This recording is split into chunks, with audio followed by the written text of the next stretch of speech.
হলো দুধ, দই, ঘি, মাখন সবই এক জায়গা থেকে সৃষ্টি, কিন্তু সবার স্বাদ আলাদা আলাদা। জন্ম কখনো শ্রেষ্ঠত্ব দেয় না, কর্মই মূল্য নির্ধারণ করে বন্ধুরা। বাবা লোকনাথ ব্রহ্মচারী বলা সেকেন্ড বাণীটি হলো, তোরা যদি দীর্ঘায়ু হতে চাস তাহলে তোদের শয্যাচারী, শ্রদ্ধাশীল, ঈর্ষাহীন, ক্রোধবিহীন ও সরল স্বভাব হতে হবে।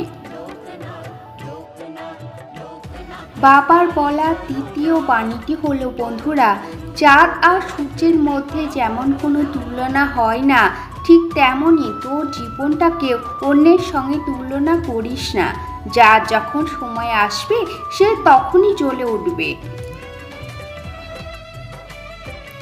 বাবা লোকনাথ ব্রহ্মচারী বাবার এই চতুর্থ বাণীটি বিশেষ গুরুত্বপূর্ণ বন্ধুরা।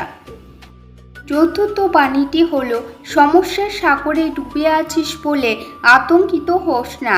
সৃষ্টিকর্তার উপর আস্থা রাখিস, হয় তিনি তোকে টেনে তুলবেন, নতুবা তোকে সাঁতার শেখাবেন।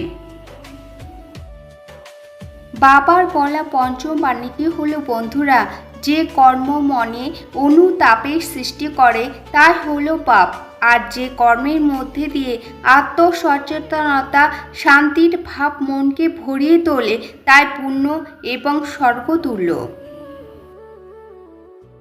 বাবার বলা 6 নম্বর বাণীটি হলো, যদি তুই সুখী থাকতে চাস তাহলে প্রত্যেক দিন রাত্রে শোবার সময় সারাদিনের কাজের হিসাব নিকাশ করবি, যে কোনটা ভুল কাজ করেছি আর কোনটি ঠিক কাজ করেছি।